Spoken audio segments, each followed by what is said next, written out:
verbal en la lengua, la influencia de la multimodalidad comunicativa en la creación y en el uso de unidades fisiológicas metafóricas. Los objetivos de este estudio son, en primer lugar, reflexionar sobre la relación que existe entre comunicación verbal y comunicación no verbal, luego dar evidencia de lo influyente que puede ser el lenguaje del cuerpo en la construcción de la lengua y sobre todo, en este caso en concreto, de unidades fraseológicas metafóricas que podemos definir también en inglés idioms. Y proponer, por último, una clasificación de idioms multimodales, que los he definido yo multimodales, refiriéndome al hecho de que incluyan lenguaje verbal y lenguaje no verbal. Y esta clasificación se basará en la vinculación de los idioms a factores culturales y en la interacción con otras personas. El estudio parte de unas hipótesis. En primer lugar, se supone que el lenguaje no verbal contribuye a construir la lengua y hace que se puedan delinear imágenes incluso cuando los movimientos no se realizan. Y además, se supone también que, al igual que las estructuras lingüísticas, el lenguaje del cuerpo presenta también grados variables de metaforicidad y de vinculación a factores culturales y contextuales. El objeto de observación serán idioms italianos basados en la descripción de movimientos del cuerpo y estos movimientos se pueden realizar o no junto con las palabras. El marco teórico lo he dividido en tres momentos. Por un lado, el marco teórico relativo al lenguaje no verbal y presento aquí las nociones esenciales. Por un lado, hay que tener en cuenta que con lenguaje no verbal nos referimos a expresiones faciales y movimientos del cuerpo, pero también al tono, al volumen de la voz, a los indumentos, a las posturas, etc. O sea, todo lo que se puede ver o que acompaña las palabras y su contenido. El lenguaje no verbal fue el primer instrumento que tuvieron los hombres a disposición para comunicar entre ellos y para sobrevivir, y también se ha observado que existen gestos innatos, que son los que expresan sentimientos como de alegría, de tristeza, de rabia, de miedo, y gestos vinculados al contexto cultural. Además, se ha observado también que existen sentimientos que se encuentran circunscritos culturalmente, como por ejemplo el sentimiento del honor, que no está presente en todas las culturas. Hay también estudios sobre la relación entre el lenguaje no verbal y aspectos culturales y contextuales, y aquí he reunido las ideas principales, o sea que el significado de algunos gestos varía entre culturas, como por ejemplo puede ser el eructo que se acepta en las culturas orientales y menos en las occidentales, y también el hecho de rechazar regalos por parte de desconocidos, que es algo que no está muy bien visto en las culturas asiáticas a diferencia de la norteamericana. Y además se observa también que una misma sensación en el mismo sujeto provoca reacciones físicas distintas dependiendo del contexto. Por último, el marco teórico relativo al lenguaje verbal figurado. Con lenguaje figurado nos referimos a un mecanismo mental de comprender la realidad mediante asociaciones entre conceptos y de transferir características desde algo más familiar a algo menos conocido. Existen transferencias metafóricas que son de amplia difusión y son las que se refieren principalmente a la experiencia a nuestra experiencia del mundo a través de nuestro cuerpo, y otras transferencias metafóricas vinculadas al contexto cultural. Por último, hay que aclarar también que cuando hablamos de lenguaje figurado nos referimos a expresiones libres que pueden derivar o no de conceptualizaciones convencionales o que pueden ser creativas en la mente, y por otro lado nos referimos también a unidades fraseológicas, o sea, conjunto de palabras en el que no se puede intervenir a nivel sintáctico o se puede intervenir de forma muy limitada. He reunido aquí tres grupos de idioms para este estudio. El primer grupo consta de expresiones metafóricas que describen gestos que se cumplen por naturaleza, cuando realizamos unas acciones o cuando reaccionamos a ciertas emociones y que son independientes de factores geográficos o socioculturales y no involucran a otras personas. El segundo grupo consta de gestos que se cumplen por naturaleza, pero a diferencia del primero involucran a otros individuos y creo que se podrían percibir también de manera distinta estos gestos dependiendo de factores culturales, pero esto según los casos. Y por último, gestos vinculados a una cultura o al contexto en el que se realizan. Se observa para cada grupo que hay casos de posible o no posible concurrencia entre palabras y gestos y niveles de metonimicidad y metaforicidad distintos. El primer grupo, bueno, como les decía, son gestos que se cumplen por naturaleza y que no involucran a otras personas. Aquí he reunido más ejemplos, pero voy a reducirlos por cuestiones de tiempo. Presentaré unos 2 o 3 ejemplos por cada grupo. El primer grupo, por ejemplo, forma parte del primer grupo alzar el gómito, que literalmente significa levantar el codo en español. Metafóricamente significa beber demasiado alcohol y se trata de una metonimia, o sea, lo he clasificado yo como una metonimia porque la acción que se realiza para tomar cualquier bebida se ha convertido en dominio para comprender la ingesta de alcohol, o sea, algo general para representar algo más específico. Y creo que no es un gesto que suele ocurrir junto con las palabras, o sea que funciona, la unidad fraseológica funciona autónomamente. Luego he presentado también cadere le braccia a qualcuno, que significa literalmente caerse en los brazos a alguien y metafóricamente estar descorazonado frente a un hecho que nos provoca una sensación de descorazonamiento. También en este caso he clasificado la unidad fraseológica como metonímica porque la acción que se realiza como reacción física a algo que nos deprime se ha convertido en un dominio para comprender la reacción emotiva. En este caso, sin embargo, el nivel de figuratividad es alto y el gesto puede concurrir con las palabras o no, dependiendo de la situación. Les presento también mettere le mani avanti, que literalmente significa poner las manos delante y metafóricamente se refiere al hecho de prevenir acusaciones o eludir sospechas, anticipando justificaciones o excusas. Se trata de una metáfora con un nivel alto de metaforicidad. El origen es el movimiento instintivo de las manos hacia adelante para defendernos de algo material, de un ataque, de una caída y por lo tanto se ha convertido en algo más abstracto. Y el gesto no suele acompañar las palabras. Les presento también mettersi le mani nei capelli, ponerse las manos en el pelo, significa mostrar desesperación o desesperanza ante situaciones angustiosas o complicadas. Es un movimiento instintivo, en este caso también.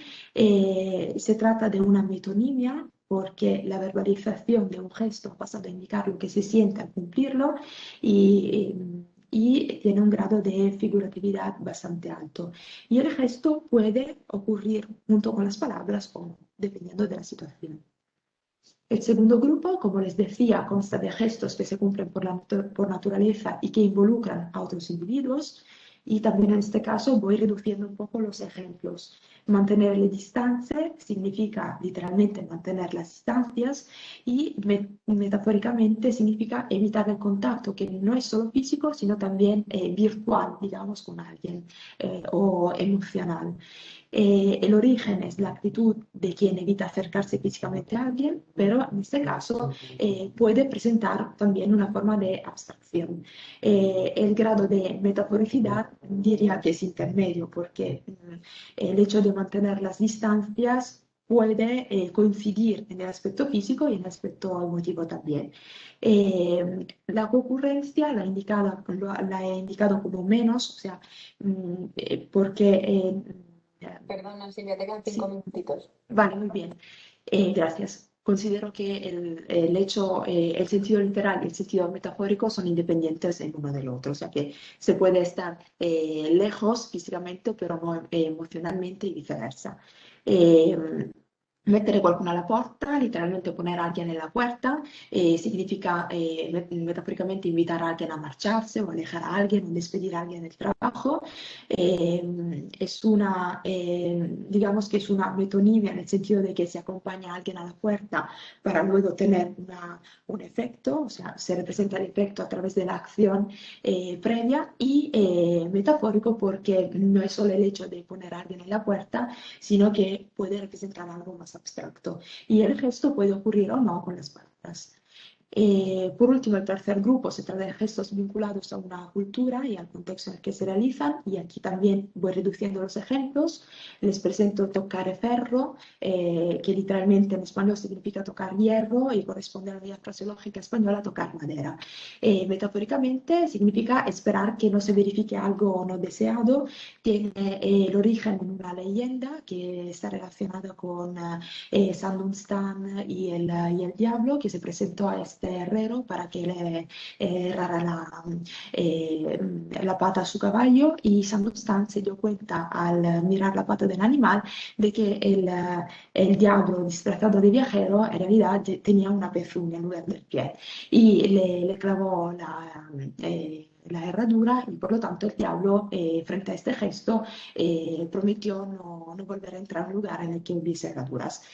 Por lo tanto, se trata de una metáfora con alto grado de figuratividad, y el gesto puede ocurrir o no con las palabras. Por último, farse el signo de la croce, hacerse el señal de la cruz o santiguarse. También en este caso tiene un origen de religioso, significa metafóricamente expresar un augurio o un conjuro, y tiene un grado alto de metaforicidad, y el gesto puede ocurrir o no con las palabras.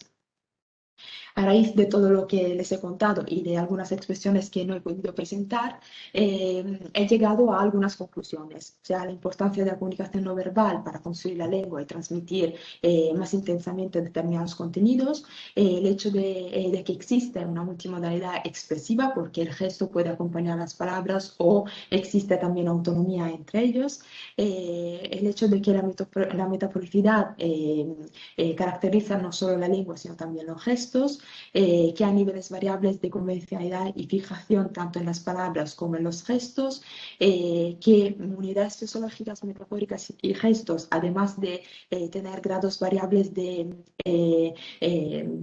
relación con el contexto de la cultura, pueden tener también grados variables de metaforicidad e incluir o no a otras personas, y que la naturaleza y el grado de difusión del gesto verbalizado pueden influir en la comprensión por parte de no nativos y, por último, en la traducibilidad de algunas expresiones. Las potencialidades que considero que son potencialidades de esta contribución son profundizar el estudio de la fraseología, observando el origen de determinadas unidades fraseológicas metafóricas, para luego soportar estudios en el ámbito del aprendizaje de idiomas y de la traducción. Aquí la bibliografía esencial que he utilizado para esta presentación, y he terminado. Les doy las gracias por su atención.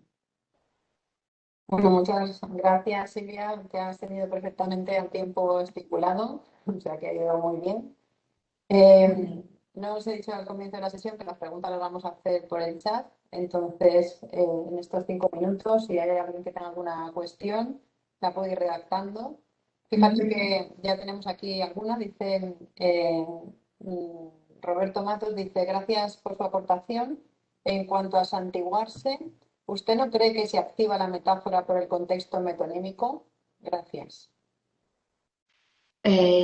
Bueno, podría ser, o sea, cuando hablamos de metaforicidad, luego es un ámbito tan amplio que cada uno puede aportar su propia interpretación. Yo lo he identificado como metáfora porque es algo más abstracto que tiene que ver con la religión. O sea, el gesto en sí es metafórico, ya de por sí, y por lo tanto la expresión también. Pero claro, puede haber más interpretaciones, por supuesto. De acuerdo, gracias. Y sobre el término que utilizabas al inicio de idioms Sí, multilingües. sí, el término inglés, idioms, que se refiere a unidades fraseológicas metafóricas. sea, para reducir un poco la denominación, me he referido a idioms, a la inglesa. Vale, claro, porque la terminología es importante a la hora de realizar el estudio, pues los estudios en el ámbito hispánico son diferentes. Claro, a lo mejor no me ha aclarado bien al principio, sí.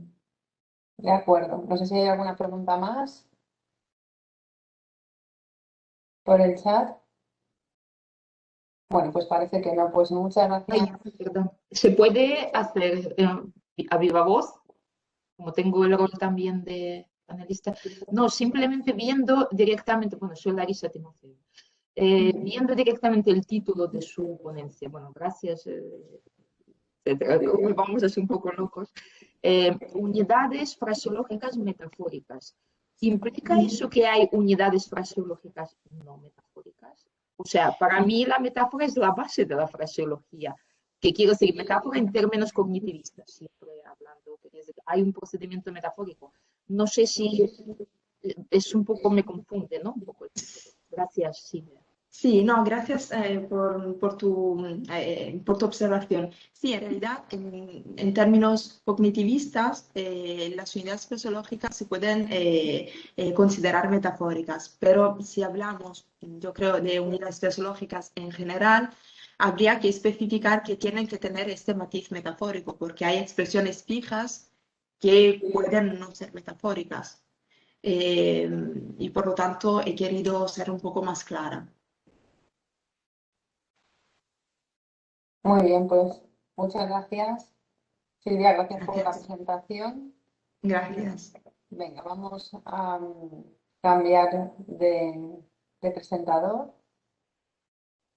Bien, pues yo soy Belén Alvarado Ortega de la Universidad de Alicante y mi comunicación pues se titula La fraseología en el ámbito del turismo, análisis de los blogs de viajes. En esta comunicación, a ver cómo puedo hacer un momentito, como tengo la pantalla entera. A ver. En esta comunicación pretendemos mostrar un estudio en la fraseología y su aportación en los textos de español del turismo, en concreto en los blogs de viaje. Lo que haremos es seguir el siguiente esquema, hacer un repaso breve sobre la fraseología y qué consideramos que es una unidad fraseológica.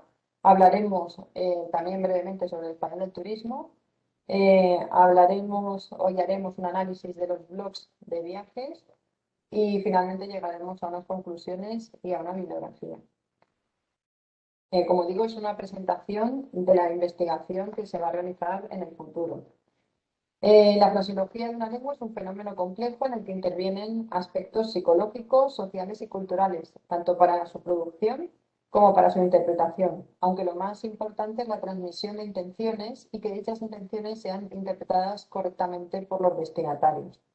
Así, toda unidad fraseológica contiene dos propiedades básicas e intrínsecas, la fijación y la idiomaticidad, como afirmaba ya Corpas en el 96. La fijación se refiere a la institucionalización que adquieren en la lengua, es decir, son combinaciones fijas y estables, mientras que la idiomaticidad tiene que ver con el concepto que adquieren en su contexto de uso, ya que su significado total no se corresponde, en la mayoría de ocasiones, con la suma de significado de cada una de las partes que la componen. Cuando estudiamos estas unidades fraseológicas en los textos turísticos, la intención del emisor queda patente en su enunciado y puede afectar a la interpretación del receptor, en este caso a su lector. Según Corpas, en el 96 engloba a las unidades fraseológicas en tres esferas. La esfera 1, que incluye las unidades fraseológicas solo fijadas en la norma y que no constituyen enunciados completos, es decir, las colocaciones. La esfera 2, que incluye en ella las unidades fraseológicas que están fijadas en el sistema y que no tienen carácter de enunciado, que son las locuciones. Y la esfera 3, que son las unidades fraseológicas que se incluyen y que tienen carácter de enunciado, fijadas en el habla y que se llaman enunciados fraseológicos. En esta esfera 3 es donde encontramos a las paremias y a las fórmulas rutinarias. Señala Corpas en el 96 que las unidades de la esfera 3 se separan del resto por su autonomía sintáctica y afirma que las fórmulas rutinarias se diferencian de las paremias por carecer autonomía textual, ya que su aparición viene determinada en mayor o menor medida por situaciones comunicativas precisas. Ruiz Gurillo, en el 97, divide las unidades fraseológicas en locuciones, que son sintagmas fijos y estables, y enunciados fraseológicos, que son combinaciones fijas de palabras con autonomía funcional, entre los que se encuentran también las fórmulas rutinarias y paremias, y por otro lado las colocaciones, que serían los sintagmas estilísticos de la norma cuyos formantes muestran ciertas preferencias de combinación o selección, es decir, también divide en tres esas unidades fraseológicas. Para Luis Burillo, todas ellas forman parte de un proceso de fraseologización, que consiste en poseer idiomaticidad y fijación en diversos grados, propiedades fundamentales, como hemos dicho antes, para reconocer si estamos o no ante una medida fraseológica. Por su parte, algunas lenguas de especialidad son fácilmente reconocibles porque, aunque se fundamentan en un lenguaje natural, poseen rasgos particulares en diferentes niveles de análisis, sobre todo en el léxico y en el sintáctico semántico. Estos rasgos propios y específicos se oscurecen en el ámbito del turismo, ya que engloba distintos sectores y realidades que difícilmente se pueden clasificar y agrupar para establecer rasgos comunes. El lenguaje del turismo, a diferencia de otros lenguajes especializados, no se caracteriza por un conjunto de términos específicos, sino que más bien se basa en léxico especializado de otras disciplinas. Lo que nos vamos a encontrar en este tipo de publicaciones es un léxico heterogéneo procedente de otros sectores, como por ejemplo el gastronómico, el económico, el deportivo, el cultural, el de la historia del arte, etc. Por otro lado, como señala Calvi, máxima estudiosa de este ámbito del turismo, la presencia del léxico general es abundante en los textos turísticos, pero tampoco se puede descartar el peso de la formación de neologismos y tecnicismos propios de este sector que reflejan el acusado dinamismo que lo caracteriza. Puesto que el objetivo de esta lengua de especialidad es el de hacer circular informaciones de manera rápida, eficaz e intencionalmente comprensible, el lenguaje se caracterizará no solo por el uso de fraseología, colocaciones, términos denotativos, sino también por siglas, préstamos y sobre todo anglicismos. En relación con la función comunicativa que tienen los textos turísticos, podemos señalar que la principal función es informativa, pues el autor divulga información para satisfacer las necesidades de los usuarios. Como comprobaremos más adelante, los autores insertan datos prácticos relacionados con los transportes, los horarios, etc., e incluso informaciones relativas a aspectos culturales, artísticos, históricos y de diversa índole. En menor medida, este tipo de textos también poseen una función directiva, ya que se orienta al usuario a realizar una recomendación o consejo a partir de experiencias y también se orienta para tomar ciertas decisiones al respecto. Finalmente, estas publicaciones suelen estar construidas con el objetivo de persuadir al lector. La intención es llamar su atención para que se sientan atraídos por esas decisiones y por ese blog en cuestión. Con respecto al tipo de texto, el blog de viaje, debemos destacar su importancia debido a la aparición de nuevos tipos de textos turísticos que responden a las nuevas exigencias de la sociedad propiciadas por el auge de la tecnología. Encontramos nuevos géneros como pueden ser las guías turísticas por internet, anuncios, vídeos, podcasts, blogs, foros, etc. Además, algunos géneros concretos de internet, como podemos considerar los foros de debate y los blogs, han tenido un gran desarrollo en el ámbito turístico. Este hecho ha permitido la participación de los viajeros en la difusión de la información. Por eso el blog se acerca al tipo de género de los reportajes y artículos de las revistas especializadas, que a su vez tienen como modelo la literatura de viajes. Los blogs de viaje han despertado el interés del sector turístico y de la investigación de las nuevas formas de comunicación, porque se han aplicado diferentes técnicas de análisis de contenido a los diarios con el fin de adquirir conocimiento sobre la imagen de un destino, sobre los motivos de insatisfacción o satisfacción de los turistas o incluso sobre los lugares que visitan o sus desplazamientos. Sin poner en entredicho la utilidad de este tipo de análisis, varios autores han destacado que los análisis de contenido deberían completarse con un acercamiento que tome en consideración las características discursivas de estos textos. Los diarios no solo reflejan las experiencias mismas de los turistas, sino que también la percepción que tienen de ellas es importante y su manera de darles sentidos y la interpretación que tienen de su papel como autor de un viaje. Por eso queremos contribuir al análisis de los blogs de viaje y queremos demostrar que la fraseología está al servicio del emisor para interferir en la opinión del receptor. Además, como nos encontramos ante el análisis de una lengua de especialidad, el español en turismo, que tiene un grado de especialización menor que el de otras lenguas de especialidad, el estudio de las unidades fraseológicas que realizamos se hace todavía pues, más enriquecedor en la aportación que tiene este estudio en el ámbito. Bien, nuestro corpus consta de 100 entradas diferentes de blogs de viajes publicados en la web en los últimos 2 años. En ellos los autores exponen sus experiencias en diversos continentes y añaden una serie de información relevante sobre los itinerarios, las vacunas, los visados, etc.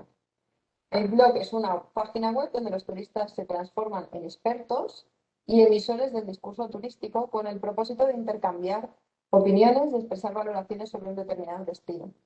Además, el blog sigue el mismo estilo descriptivo que las guías y los folletos, en combinación de ciertos usos de carácter directivo para que las personas que lean el blog, como hemos dicho, tengan una especie de descripción y recomendación. Existen diferentes tipos de blog, pero se distinguen principalmente en el tipo de emisor, en si es profesional y pretende comercializar un viaje o si es un aficionado y cuenta sus experiencias para ayudar a los demás. Bien, los autores tienden a reseñar su viaje para facilitar al viajero el destino, ¿vale? Por ello incorporan recursos de la lengua común y expresan conceptos especializados de la forma más sencilla posible. Para nosotros, las unidades fraseológicas confieren al texto turístico una llamativa creatividad y un proceso comunicativo concreto, el de captar la atención del lector.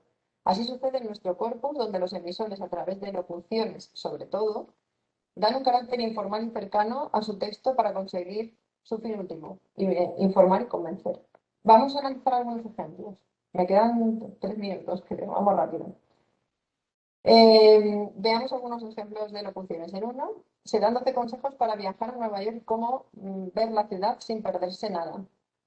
Para ello, el emisor utiliza la locución meter caña. Si le quieres meter mucha caña a la ciudad y ver muchas cosas, lo suyo es seguir las tarjetas que van por días, el New York Pass o el Seattle Pass. En este ejemplo vemos que la locución coloquial meter cañas se utiliza para mostrar cercanía con el interlocutor y para expresar que se haga algo de forma rápida. Puede existir variantes como dar caña, ¿vale? Y aquí incluso se ha incorporado el de mucha caña. Así el interlocutor cuando lee el blog siente cercanía con lo que cuentan y una mayor confianza incluso para realizar aquello que le están aconsejando. En el siguiente ejemplo también aparece otra locución que es meter la clavada. Dice, puedes entrar en el post para ver los hoteles o darle al play al siguiente vídeo para ver también el cargo extra de las tasas. Explicamos paso a paso cómo verlo para que no te metan la clavada al ir a Nueva York. La estrategia que se sigue en este ejemplo es la misma que en el ejemplo anterior. Quiere convencer a su interlocutor para que se deje asesorar sobre su viaje a Manhattan. Y fijaos que también en esta locución podríamos tener alguna variante, meter una clavada, pegar una clavada con el mismo significado. En estos casos, las unidades fraseológicas vemos que están al servicio del emisor para acercarse al destinatario. En el ejemplo 3 aparece también la locución dar un chapuzón. Dice, lo mejor de ir ahora en verano es que como recompensa puedes darte un chapuzón. Lo malo es que al ser temporada alta suele estar casi siempre llena de gente. De todas formas, si tienes la oportunidad no te la puedes perder. Fijaos que está recomendando 5 lugares de la Comunidad Valenciana para hacer turismo rural. En concreto habla de la Cova Tallada y una ruta abierta que existe entre Denia y Javia, por eso habla de dar un chapuzón. Se enuncia, como hemos dicho antes, la locución verbal coloquial para significar darte un baño y estrechar lazos con el interlocutor, ¿vale? Para dar confianza en lo que está diciendo. Fijaos en 4 dice, se habla sobre los pueblos sostenibles, en concreto sobre un pueblo de Ávila que está próximo a la despoblación. Y dice, para luchar contra la despoblación que está envejeciendo a la población a marchas forzadas, se trabaja con diferentes proyectos sociales e innovadores. Una casa de acogida, un albergue para peregrinos totalmente sostenible, un sistema de suministro, etc. Fijaos que aquí aparece a marchas forzadas para dar a entender al emisor que el proceso del envejecimiento de la población es muy rápido y se está luchando contra ello. a la aparición, lo mismo que las anteriores, de esa locución adverbial, hace que muestre la cercanía al discurso el que describe ese lugar. Vale, y el último ejemplo que vamos a ver rápidamente, para que no comernos mucho el tiempo, es el de recargar pilas. ¿Vale? Se habla de Ávila, dice Ávila, situada en la parte central de la península ibérica, es ideal tanto para los aficionados a la historia como para los amantes de la naturaleza. Además, tanto la capital como los pueblos de la provincia resultan perfectos para una escapada rural. Y ni qué decir tiene la gastronomía de la zona, bien merece una mención y, por supuesto, una degustación. Nada mejor para descansar y recargar pilas. Tiene el significado de recuperarse y retomar fuerzas. De esta manera el usuario, utilizando esa expresión coloquial, esa locución coloquial, crea un discurso distendido para que su interlocutor confíe en esas palabras y crea el mensaje que le quiere transmitir. Por todo ello llegaríamos a unas primeras conclusiones del análisis de la fraseología en el corpus, en los blogs de viajes, y lo veríamos en este gráfico reflejado. En un 20% tendríamos la aparición de colocaciones. Fijaos que aunque yo he presentado ejemplos de locuciones, porque es lo que más aparece, el 75% de ocurrencias son locuciones, sí que hay un 20% de representatividad de colocaciones. Y como lo que menos que aparece en todos estos blogs analizados, al menos en los que yo he analizado, son los enunciados fraseológicos. Sería solamente un 5%, ¿vale? Un 5% de enunciados fraseológicos.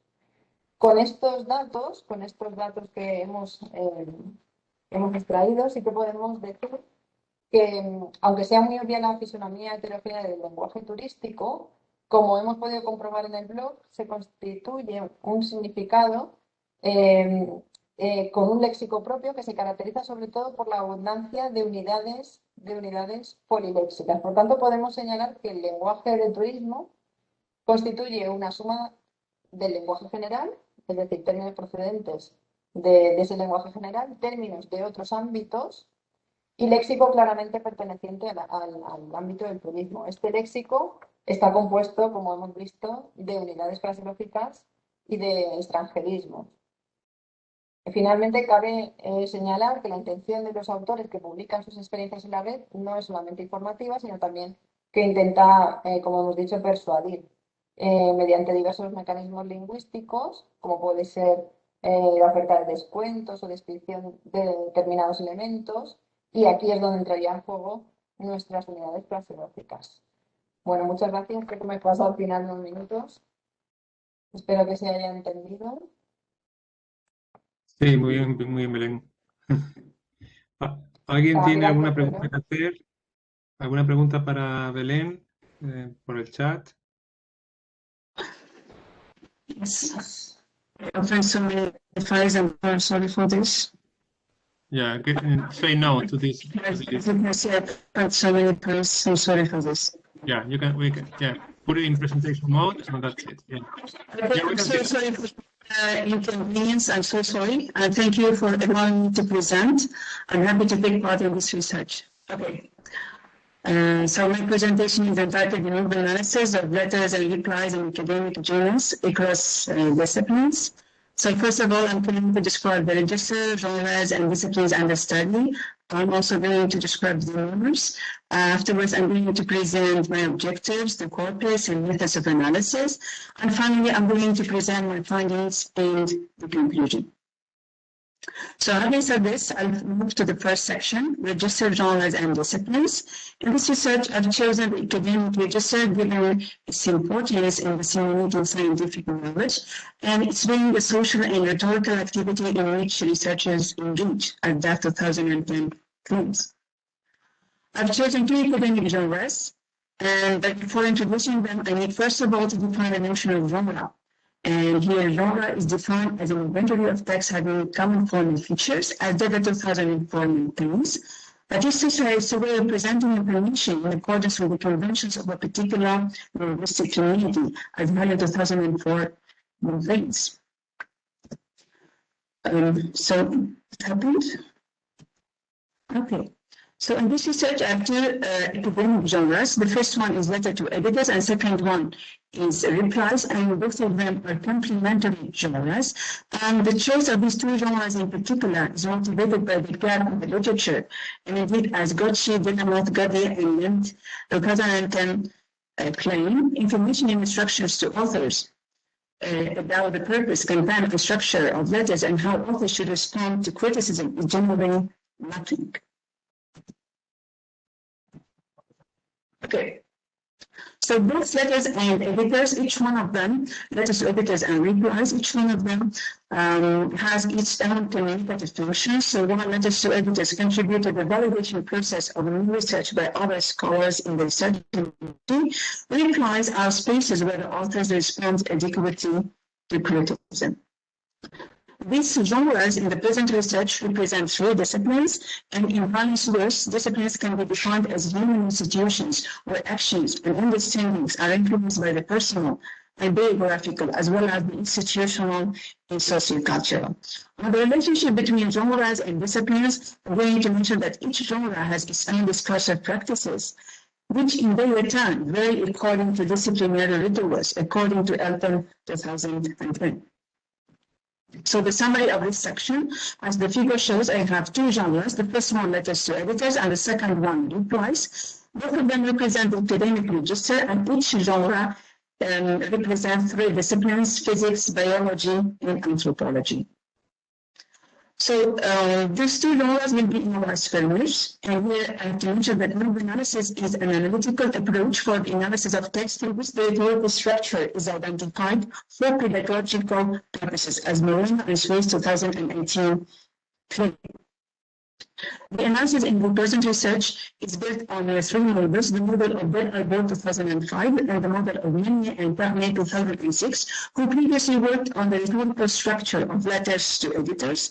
And I also relied on the model of Swayze in 1990, the CARS model, in which he identified the new functions, communicative functions of introduction sections in research articles. So this research have two objectives. First, to identify the use of each genre, this is to say letters to editors versus replies. And second, to find whether these moves differ depending on disciplinary norms or not. This and the purpose of 30 letters and 30 replies is selected from the proceedings of the National Academy of Sciences of the United States of America. The corpus is manually annotated via the URM corpus tool, and this is the annotating scheme that I have used in the present research. So in order to ensure that my data is valid, I relied on an infrared reliability test showing 100% agreement, and I've also relied on an infrared reliability test where another researcher annotated 12 texts of 6 out of 16 in the corpus, showing 95% agreement. Having introduced a theoretical background, now I'm going to move to the findings. So for the rhetorical structure of letters to editors, I have identified 8 moves. So for the first move, it is establishing a territory, and it's taken from Swayze 1990. It is optional, and I found 15 instances in the corpus. And here, this move is made up of 3 steps: claiming centrality, making topic generalization, and reviewing items of previous research. As for the second move, it is entitled Reminder of the Findings of the Published Paper in the Tag. It is obligatory, and I found 57 instances in the corpus. And here, this move is doing so after Meunier and Parmet 2006. For move 3, it is establishing a niche following Swayze 1990. Here it is optional, and I've just found 1 instance in the corpus. For move 4, it is a presentation of the challenge view, which is obligatory, and I found 91 instances in the corpus, and it is taken from Meunier and Parmet 2006. But unlike Meunier and Parmet 2006, here I've identified different steps that can be found in this move. So I found counterclaims, claiming unexpectedness, expressing confusion, rectifying claims, and pointing to missing claims. For move 5, it is entitled Arguments by Letters Writers. It is obligatory, and I found 80 instances in the corpus, and it is taken from Meunier and Parmet 2006. I come up with a new move 6, which is credit to the contenders. It is optional, and here I have 26 instances, and I have identified 2 steps: efficiency and implications of the contenders' research. For move 7, it is entitled Conclusion, a statement from Mania and Family 2006. It is optional and I found 44 instances. For the last move, I've come up with this move, and it is entitled Tensions Raising in the Research Community. It is optional, and I found 14 instances. I have identified 4 steps: warning the research community, suggestions, call for action, and implications. So here in Letters to Editors, I have identified 8 moves, and now for replies, I have identified 9 moves. So the first one is establishing a territory. It is optional, and I found just 8 instances. And here I have 3 steps: claiming centrality, topic generalization, and reviewing items of previous research. And then I've come up with a new move. Thanks for opening the niche. It is optional, and I found 13 instances, and it is divided into 2 steps, either to thank letters writers or to have indirect thanks and gratitude to the editor. For move 3, the statement from Suez 1990, and here it is entitled Occupying the Niche, and I found 2 instances, references to the findings and objectives. For move 4, I've got this reminder of the challenging claims of letters writers. It is optional, and I found 55 instances. And also for move 5, I've come up with this move, and here I have acknowledging the opposite arguments. It is optional, and I've just found 29 instances. For move 6, I have called this defense of the niche, and I've identified 2 steps: counterclaims and clarification.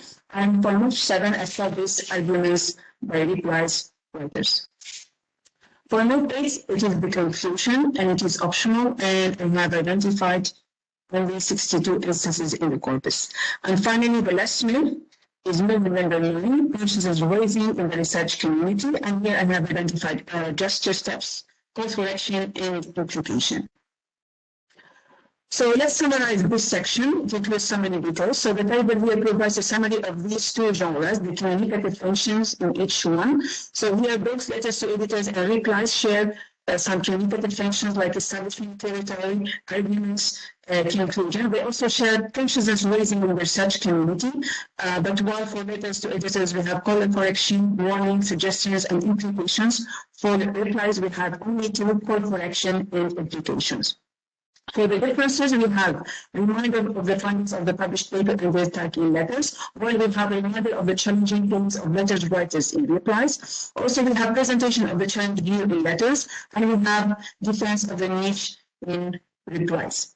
Also for moves, thanks for opening the niche, occupying the niche, and acknowledging the opposite arguments. They are only found in replies, whereas establishing the niche and credit to the contenders, they are only found in letters to editors. So this is for the communicative functions. Now let's look at the structure. So for the structure, I've noticed that overall, the 2 genres tend to have a cyclic rather than a linear structure. And as the table shows, so here I have included only the moves that can be included in the cyclic structure. So here we move from reminder to presentation to arguments to conclusion, and then we come back from the beginning to reminder of the findings of the published paper and their tag, and we repeat the same structure. For replies, we have the same, but we have here 5 cyclic moves. We have reminder, acknowledging, defense, then we move to argument, then conclusion, and then we come back. And then this moves marked with an asterisk. They are optional in the cyclic structure, and we just mentioned those. So yes, across disciplines. So here, letters to editors, we have 3 disciplines that tend to have the same communicative functions, but with some differences in frequencies. So for physics, we have the most frequent move is the reminder move, and it is more cyclic, which shows that writers invest more in the historical organization of the message. However, for physics, we have the lowest frequency of the move of tensions raising, which shows that writers in this discipline tend to be more detached from the readership. For biology, we have the highest frequency of the conclusion move, which shows that it is cyclic, and this may be attributed as a sign of persuasion because the repetitive use of the conclusion may be seen as an attempt to act on the readership. For replies, we have the three disciplines tend to have the same communicative functions, but the same with some differences in frequencies. So with physics, we have the lowest frequency of the new establishing a territory, which may be attributed to the cumulative nature of knowledge. However, for biology, we have the highest in frequency. The highest move is acknowledging the opposite arguments, and this may be seen as a hedging strategy in this discipline. So the conclusion, so here the study has shown that letters to editors and replies are more different than similar. It has also shown that the two genres are more cyclic than linear. And of course, the three disciplines, the two genres tend to have similar structure, yet they display some differences when it comes to the frequencies of some communicative functions. This finding is consistent with Bastopian's claim 2012, that discussion sections have broadly similar rhetorical purposes across dentistry and applied linguistics. So we have the theoretical implication. For the theoretical implication, the rhetorical functions are motivated by generic rather than disciplinary conventions. That is to say, generic conventions motivate rhetorical structure, as each genre selects particular communicative functions. Yet disciplinary rhetorists trigger the recurrence of these functions. For the pedagogical implication, identifying communicative functions of these two genres may improve the writing practices of researchers and may have implications for teaching English for academic purposes. Okay, these are my references, and thank you for your attention. Thank you very much for your interesting paper on genre of letters. If there is any question on that, please, could you please type it on the chat facility?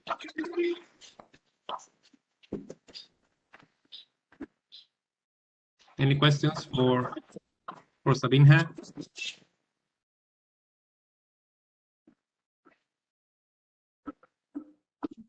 Well, it doesn't seem to be any question. Everything seems to be clear. So thank you very much for your participation in Textos. And thank you very much. Yeah, thank you, but I'm really sorry for this inconvenience. I don't know what happened.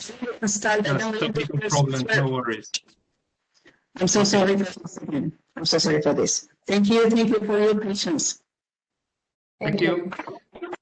Yo pido perdón, yo pienso que tengo algún problema técnico, no lo sé, pero no escucho, pero me vendo escuchando, para mí está perfecto. Bien, mi presentación es en inglés, pero yo soy Cándida, soy portuguesa y estoy haciendo mi doctorado en Derecho y Bioética en Portugal. Pues bien. I would like to start by greeting everyone present, the panel moderator and my colleagues who will also present their teams. I would like to congratulate the organization of the event. It is a great honor for me to be here to present the topic on the narrative of identity in the context of human-assisted reproduction. I am a PhD student in law and bioethics, and this term is related to my thesis. Starting with the presentation, we know that thousands of people were born through the medically assisted reproduction techniques. However, most do not know it. This information, which is closely related to identity, it's not transmitted to them by those who have this duty, special parents. The results of studies on the disclosure of the truth to their children indicates that most of parents do not want to do it because they do not feel prepared for it. They do not have access to information or training on how to do it. Others in no way intended to tell their children the truth. Others have already done so and do not regret it. Most families report that they feel unprotected, helpless, and afraid. They confess that they would like feel more prepared if they had greater support from the health professional. In terms of methodology, this investigation aims to analyze the speeches of those who were born through the assisted reproduction techniques and who had access to this information in different ways, or through their parents, or through a conversation they overheard, or by carrying out genetic tests, among other situations. and aims to identify their needs, combine the interests of the other medically assisted reproduction process stakeholders, such as the parents and game donors, and reach, through a bioethic and legal approach, a resolution or solution to be attended by health professionals to prepare parents for the importance of the identity narrative in the discourse to have with the children. The shared story in the studies are based on a narrative of suffering, pain, confusion, revolt, and disappointment. This narrative results from a complex plot that is based on the omission of essential information that are related to the identity of the descendants of assisted reproduction technique from their parents. Diverse stories were told to the descendants of art, but none of that stories contained the truth about their genetic origin, the way they were generated, and the game donor research and identity. These people were led to believe that they were born in a natural way and that their parents were their genetic parents. They developed their personality on false pillars and thought they knew who they were. With the discovery of the truth in adulthood, these people saw their lives interrupted. From one moment to the next, without any warning, they learned that after all, they were not who they always thought they were, and suddenly they entered into void and a deep ignorance of themselves. In the narratives, we understand the burning desire that the voices of descendants of game donation be heard, that the silence are broken with information, with truth, with responsibility, with words that care and bring them closer. If you allow me, I can share some of the narratives that we study. The first one is from Kelly. The fictionist's name is the fictionist's name. Kelly said, "When I was 35 years old, 9 years ago, my dad died of cancer. A few days later, my mom told my sister and I that we had been conceived using donor insemination. She said, 'Your father may not have been your real father.' Initially, my reaction was to feel greatly relieved. This new information explained so many unanswered questions I had, resolved a fog of confusion I had. As time went on, some of the realities of this situation sank in. I became very depressed for a while. I wasn't the person I thought I was. And my parents, the people I should be able to trust the most in my life, have died to me for 35 years about something so vital, about who I was.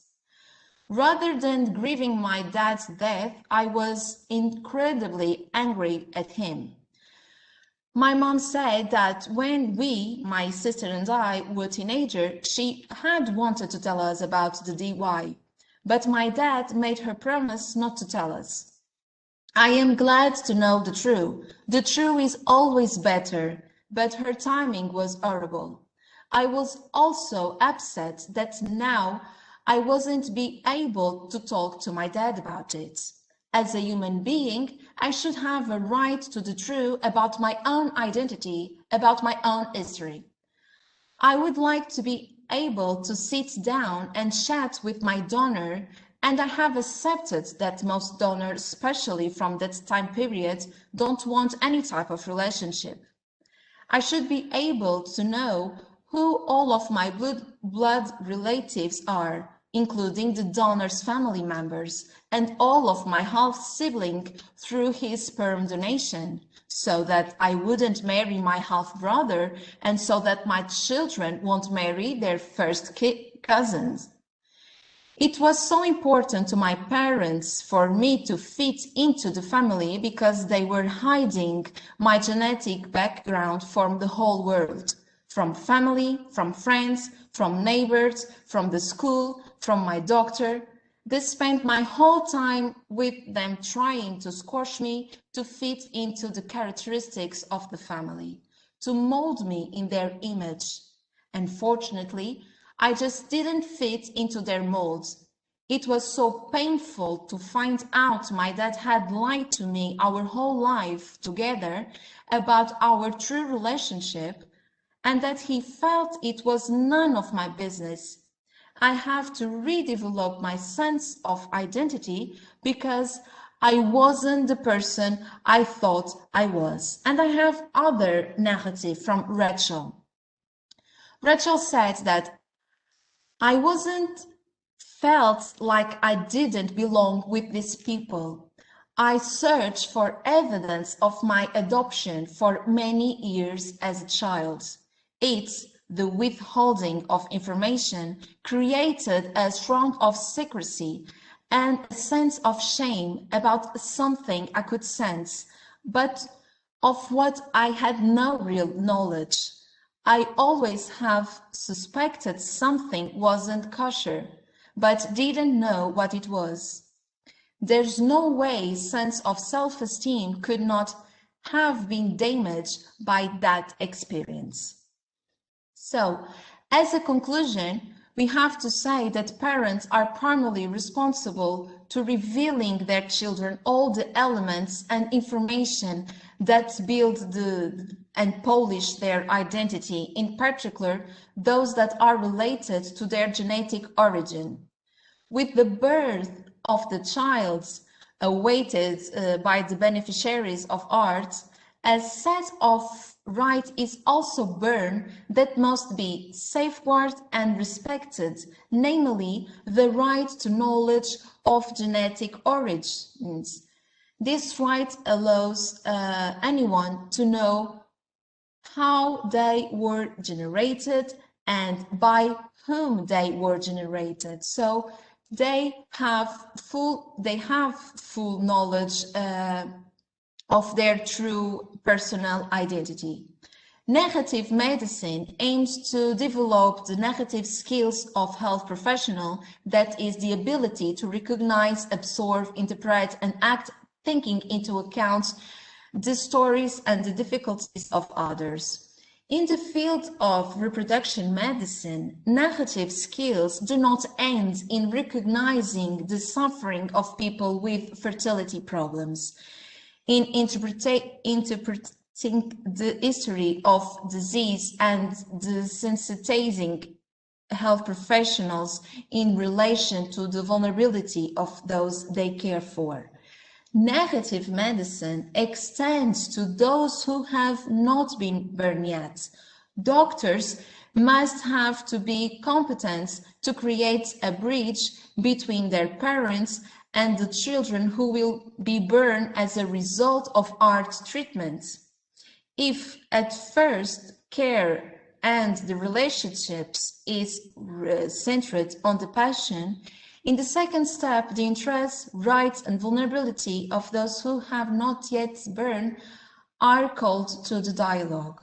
Health professionals, specialists in reproduction medicine must attend and allow themselves to be invited by the true, by the shout for help, by the anguish, by the pain, and incomprehension that emerge from this narrative.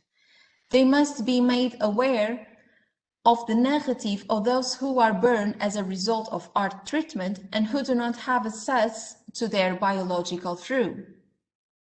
Throughout the therapeutic process, health professionals who accompany the beneficiaries must make them aware of the duty to reveal the biological truth to their children. This multidisciplinary follow-up must continue even after the birth of the child, so that the beneficiaries feel safe and confident in transmitting the truth to their children. This disclosure must be made at the right time, at the right age, with the appropriate terms and words adapted to the children's ability to understand and adjusted over time according to the children's development. Children must be accompanied by this highly qualified team capable to listen and reflecting on the narrative, helping to deal with difficulties, with a possible loss of identity, with suffering, with confusion or other less positive feelings about beneficiaries or themselves. I finished my presentation and I want to thank for your attention, and I am here if you have any questions. Thank you so much.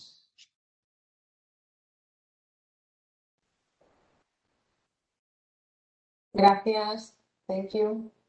Si hay alguien que tiene alguna pregunta y quiere realizarla a través del chat o con el micro, es ahora el momento.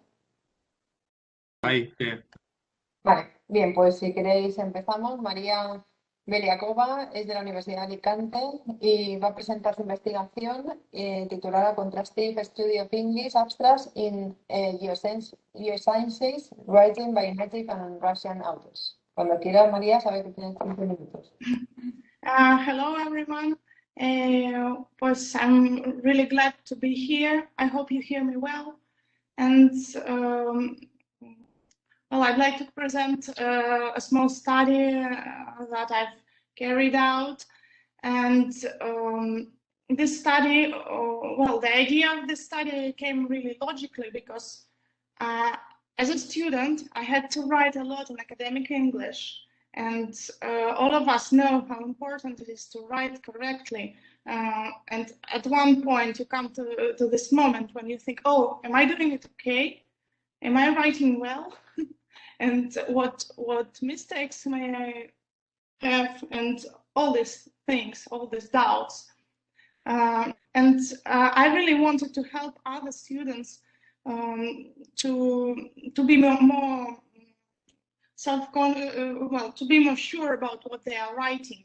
And it happens so that I have a colleague who works in Moscow State Oil and Gas University, and she helped me to collect a corpus of articles written by students who learned geoscience. So I had a chance to compare this novice writing of students who haven't yet finished the university with proficient writing of native English speakers and writers. So I'm going to the next slide. Let's see if it works. Okay, so we all know that writing is an essential skill. And it's the only way how we can communicate with the same people, with people with the same interests. How we can share our studies, share our work. And abstract of an article, let's say it's a quintessence of academic writing, because it's like a small version of your academic work. And it's been scrutinized and studied very well by many authors, and we all know a lot of literature about that, and we all know that it's genre-based, and we all know swales, and we've been there learning about features of a research article. What should it look like? And it's been revealed that this genre is discipline specific. So let's say the abstracts in linguistics are not similar. Well, they are similar, of course, but they are not the same as abstracts in math or in hard disciplines, hard sciences. And also, of course, there is a big distinction between native and non-native writing. But there haven't been a lot of research in hard sciences in this regard, and even less research in geoscience. So my idea was to compare abstracts written in English by Russian novice writers with a corpus of native English expert written abstracts in geoscience. And my main hypothesis was very simple, that they will be really, really different in terms of lexis, grammar, stylistics, And I had many hypotheses in this work, and all these hypotheses, they were not based on my assumptions. Well, I worked through literature about typical Russian academic writing, well, some ideas on what mistakes or what special features Russian writers have in English in general.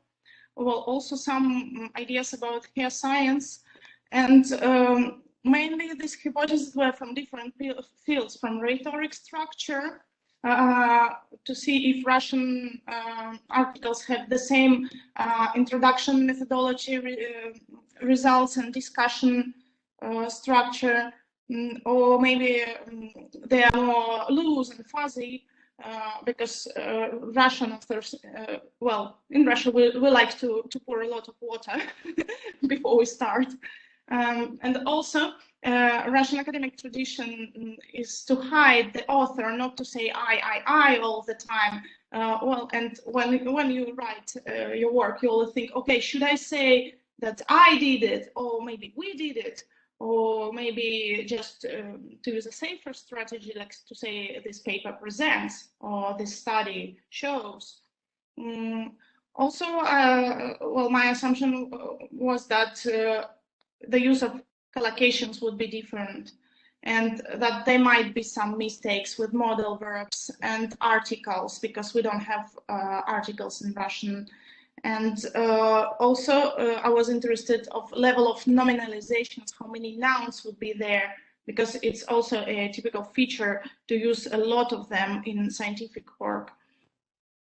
So idea was that there will be even more in Russian writing, and that the sentences would be longer, like in War and Peace of Leo Tolstoy, one sentence, one page. And what about tenses? What tense is appropriate to use in your article? And according to the literature, the idea was that in English, in Russian would use past tense more and more often. So I used Weber's multidimensional analysis, which allows to investigate as many features as you want in your study. Well, first of all, I collected a corpus. Yeah?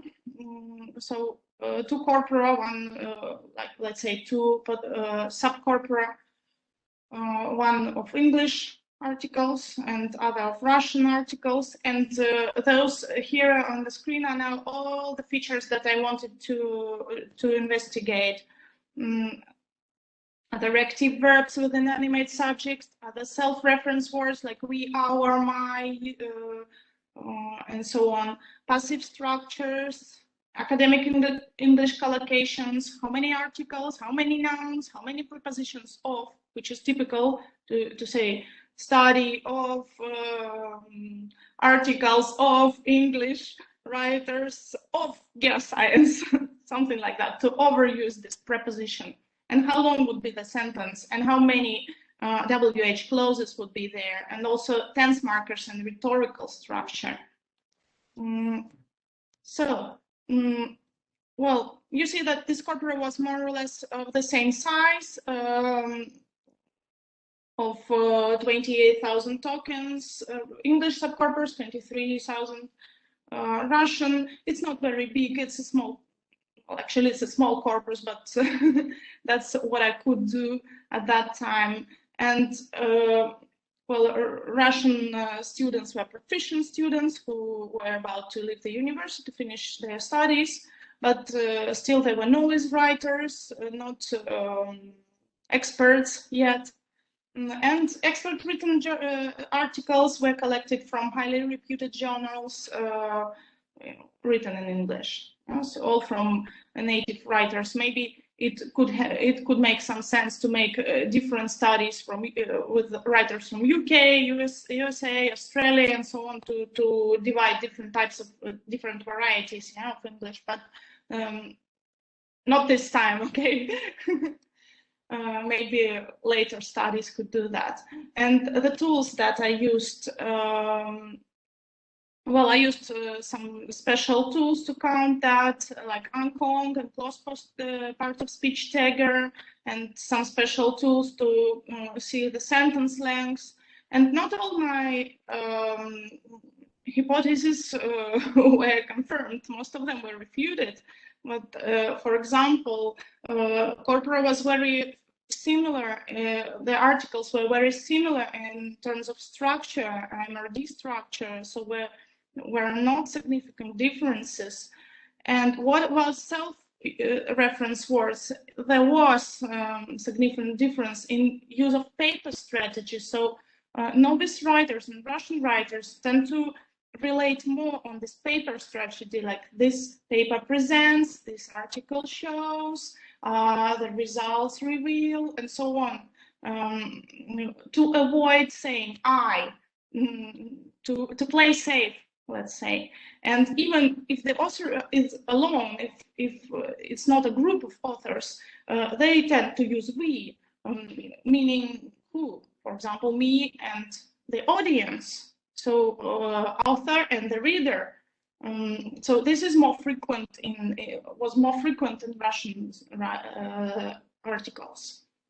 Well, and difference in academic collocations was quite evident, and Russians tended to use more collocations, but all of them were related to the same paper strategy. And there was only one collocation that co-occurred as a result of.